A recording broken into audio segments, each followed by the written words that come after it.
به احتمال زیاد شما هم جزوی از اون دسته از زبان آموزانی هستید که علیرغم این که زمان، هزینه و انرژی زیادی رو صرف یادگیری زبان انگلیسی کردید ولی باز هم نتونستید به اون نتیجه مطلوبتون، اینکه بتونید به صورت روانتر و نچرالتر مکالمه کنید، برسید. بنده پیمان قزلباش هستم از آکادمی کالوکست و در این ویدیو قراره که شما رو با رازهای یادگیری اصولی زبان انگلیسی طبق یافته‌های علمی زبانشناسان صحبت کنم. به شما قول میدم که اگه تا انتهای این ویدیو همراه ما باشید، با یادگیری این اصول 14 گانه قادر خواهید بود تحول عظیمی رو در پروسه یادگیری زبان انگلیسیتون ایجاد کنید. تا انتهای این ویدیو همراه ما باشید. اولین راز یادگیری اصولی زبان انگلیسی آشنا شدن با اصول 4 گانه زبانشناس مطرح پول نیشن هستش. استاد پول نیشن مطرح میکنه که ما بایستی 4 اصل رو در یادگیری زبان انگلیسی پیاده سازی کنیم. ورودی قابل فهم، یعنی اینکه خودمون رو در معرض محتوایی قرار بدیم که واسمون قابل فهمه. مطالبی بخونیم، پادکست هایی گوش بدیم، رمان هایی رو مطالعه کنیم که بهشون علاقه داریم و در عین حال واسمون قابل فهمه. دومین مورد meaningful output، یعنی اینکه سعی کنیم مطالبی که یاد میگیریم رو استفاده کنیم، مکالمه کنیم و بنویسیم. مطالبی که به مرور زمان یاد میگیریم سعی کنیم از اونها در داخل نوشته هامون و هنگام مکالمه کردن از اونها بهره ببریم. اصل سوم deliberate learning، یادگیری عمدی.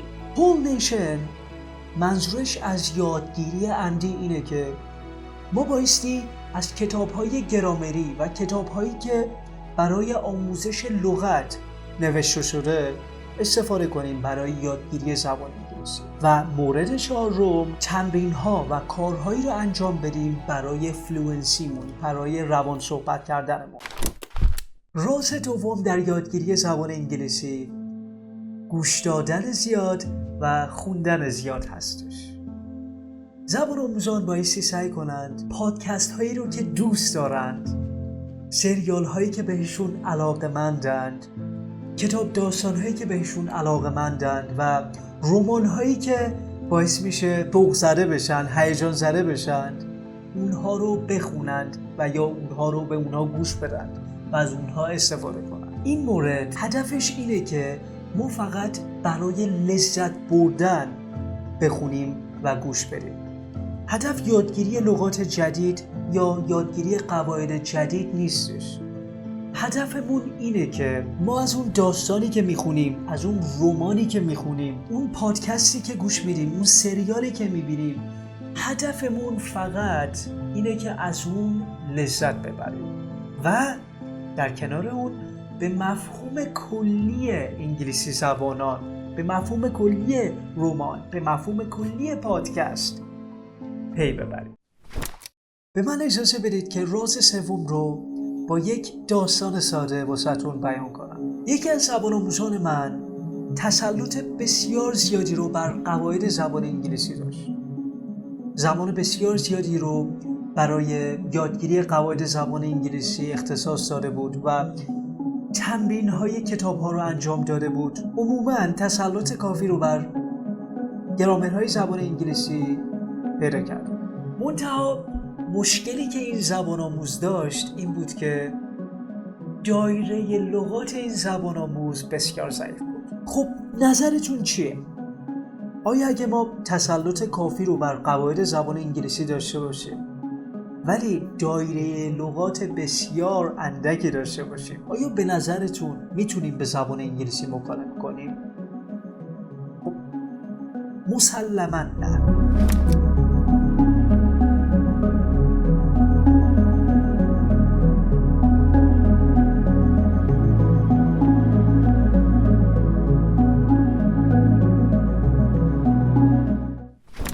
راز سوم اینه که لغات ریشه و بنیه یادگیری هر زبانی هستش.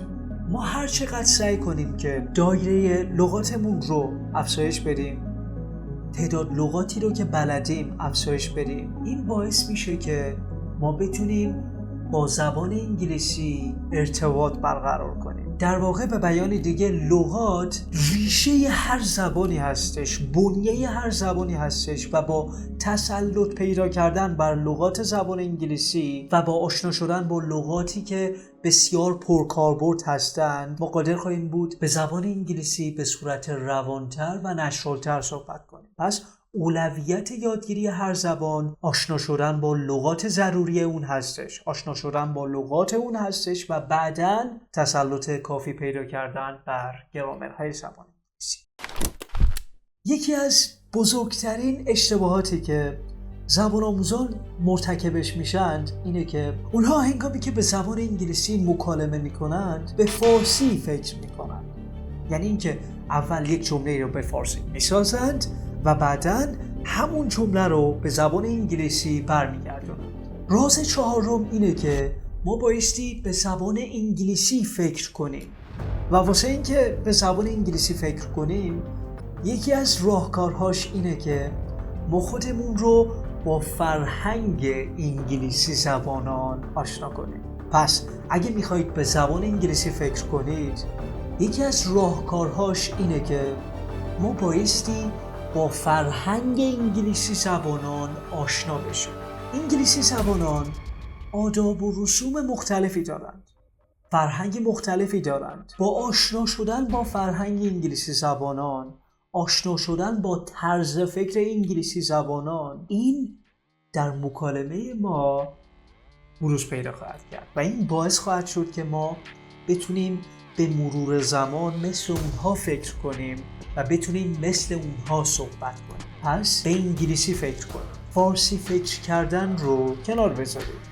خودتون رو با فرهنگ انگلیسی زبانان، با آداب و رسوم انگلیسی زبانان آشنا کنید و سعی کنید با طرز فکر انگلیسی زبانان آشنا بشید. راز پنجم یکی از مهمترین ارکان یادگیری زبان انگلیسی است. استفن کراشن یکی از زبانشناسان مطرح تاکید کرده که ما بایستی خودمون رو در معرض محتوایی قرار بدیم که واسمون قابل فهم و کمی هم چالش برانگیزه. فیلم هایی ببینید، پادکست هایی گوش بدید، کتاب داستان هایی بخونید، رمان هایی بخونید که واسه شما قابل فهم و کمی هم چالش برانگیزه. پادکست های آکادمی کالوکست با این معیار ساخته شده که شما رو در معرض محتوایی قرار بدیم که واسه شما قابل فهم و کمی هم چالش برانگیزه.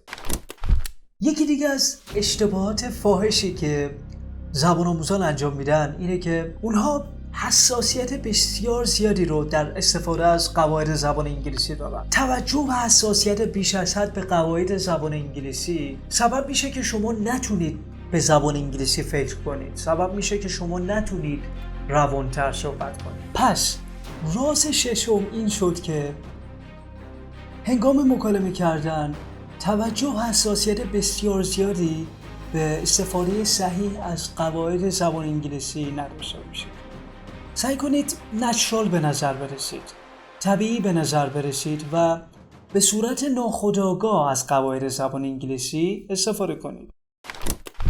یکی از بزرگترین اشتباهاتی که زبان آموزان مرتکب میشند اینه که اونها لغات رو تنهایی یاد میگیرند. یادگیری لغات به صورت تنهایی هیچ تأثیری در پروسه یادگیری زبان انگلیسی شما نخواهد داشت. ما بایستی لغات رو همراه با ترکیباتش یاد بگیریم که لغات با چه کلمه‌ای استفاده میشه، با چه کلمه‌ای ترکیب میشه. این سبب خواهد شد که ما بتونیم از اون لغات در داخل مکالمه‌های روزمره‌مون ازشون بهره ببریم. شما لغت اینوست رو در نظر بگیرید. اینوست به معنی سرمایه گذاری کردن. I invest in this apartment. I invest in this car. شما زمانی که بدونید invest با حرف اضافه خاص این ترکیب شده قادر خواهید بود از اون کلمه استفاده کنید. یا لغت investment همون سرمایه گذاری بازم. I make an investment in this property. I make an investment in this home, in this property.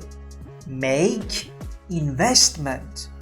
شما فهمیدید که invest همراه با این استفاده شده. investment. make investment. زمانی که ما بدونیم کلمات چطور با دیگر کلمات ترکیب میشن، چگونه با دیگر کلمات استفاده میشن، میتونیم از اون کلمات در داخل مکالمه های روزمره‌مون ازشون بهره ببریم. گفتیم که لغات رو همراه با ترکیباتش یاد بگیرید که کدوم کلمات همراه با این لغات استفاده میشه. حروف اضافی خاص این لغت چیه؟ با کدوم کلمات دیگه ترکیب میشه؟ لغات رو در داخل متن یاد بگیرید. در داخل جمله ها یاد بگیرید. از چت جی پی تی بخواید واسهتون از اون لغت مثالهای بسیار زیادی بزنه. سعی کنید لغات رو در داخل متونهای مختلف، در داخل پادکست ها، در داخل کتاب داستان ها و رمان ها یاد بگیرید. این باعث میشه که شما به جملات قبل اون کلمه دقت کنید و به جملات بعد اون کلمه دقت کنید. با بررسی این جملات شما میتونید معنی اون کلمه رو تخمین بزنید. تخمین زدن یکی از مهمترین ویژگی های زبان آموزان موفق هستش. شما باید سعی کنید لغات رو در داخل متن‌ها یاد بگیرید. به کلمات قبلش دقت کنید و به کلمات بعدش دقت کنید و سعی کنید معنی اون کلمه رو تخمین بزنید. زبان آموزان از اشتباه کردن میترسند. این رو بدونید که اشتباه کردن هم جزئی از یادگیری زبان انگلیسی هستش. با اشتباه کردن هستش که ما میتونیم با زبان انگلیسی ارتباط برقرار کنیم. پس راز نهم، از اشتباه کردن نترسید. سعی کنید مطالبی که یاد میگیرید رو استفاده کنید و ترسی از اشتباه کردن نداشته باشید. اشخاصی که انگیزه بالایی برای یادگیری زبان انگلیسی دارند معمولاً اعتماد به نفس بالایی دارند، استرس کمتری دارند و از اشتباه کردن نمیترسند. اینکه بدونید انگیزتون از یادگیری زبان انگلیسی چیه؟ میخواید مهاجرت کنید؟ میخواید در یک کشور انگلیسی زبان شروع کنید به تحصیل؟ یا نه قصد مهاجرت کاری دارید؟ میخواید در یک کشور انگلیسی زبان شروع کنید به کار و افزایش درآمدتون؟ افرادی که انگیزه بالایی دارند، اعتماد به نفس بالایی دارند و استرس کمتری دارند. با دیگران ارتباط برقرار کنید. مکالمه کنید، گفتگو کنید. از اشتباه کردن نترسید. انگیزه بالایی داشته باشید و مکالمه کنید. چیزهایی که یاد میگیرید رو استفاده کنید. اگه از اون مطالبی که یاد میگیرید استفاده نکنید، به مرور زمان اون مطالب رو فراموش خواهید کرد. پس سعی کنید که از اون مطالبی که یاد میگیرید استفاده کنید. با دیگران ارتباط برقرار کنید و به انگلیسی با دیگران مکالمه کنید. زبان آموزان معمولاً مطالبی که یاد میگیرن رو به صورت یکباره در بازه‌های زمانی بسیار طولانی مدتی مرور میکنند و بعداً اون مطالب رو مرور نمیکنند. یکی از مهمترین ارکان یادگیری زبان انگلیسی و یکی از مهمترین رازهای یادگیری اصولی زبان انگلیسی spaced repetition هستش. یعنی اینکه ما تلاش کنیم مطالبی که یاد میگیریم رو در بازه‌های زمانی مختلفی مرور کنیم. لازم نیستش که در بازه‌های زمانی طولانی مدت 4 ساعته مطالب رو مرور کنیم. قسمت قسمت مطالب رو در بازه‌های زمانی کوتاهی مرور کنیم و همون مطالب رو بعد از چند روز بعد هم مرور کنیم. پس سعی کنید مطالبی رو که یاد میگیرید در بازه‌های زمانی مختلفی مرور کنید، نه بازه زمانی طولانی متوالی. شما میتونید زبان انگلیسی رو همانند زبان مادریتون یاد بگیرید به صورت نچرال و طبیعی. ما لازم نیست که زمان زیادی رو به یادگیری قواعد زبان انگلیسی اختصاص بدیم. ما میتونیم به صورت نچرال همانند زبان مادری زبان انگلیسی رو اکتساب کنید. گفتیم که خودتون رو در معرض زبان انگلیسی قرار بدید. محتواهایی گوش بدید که واسهتون قابل فهم و کمی هم چالش برانگیزه. سعی کنید مطالبی که یاد میگیرید رو استفاده کنید. با فرهنگ انگلیسی زبانان ارتباط برقرار کنید. بخونید و گوش بدید برای لذت بردن. این رازها سبب میشه که شما لهجه بسیار دلنشین تری داشته باشید و بتونید روانتر و نچرالتر صحبت کنید. دوستان خیلی ممنونم که تا انتهای این ویدیو با ما همراه بودید و امیدوارم که راز یادگیری اصولی زبان انگلیسی واسهتون مفید واقع شده باشه. اگه احساس میکنید که این آموزش میتونه تأثیری در پروسه یادگیری دیگر زبان آموزان هم داشته باشه، خواهش میکنم که این ویدیو رو با اونها هم به اشتراک بذارید تا آموزش بعدی شما رو به خداوند بزرگ و متعال میسپارم. Until then, bye for now.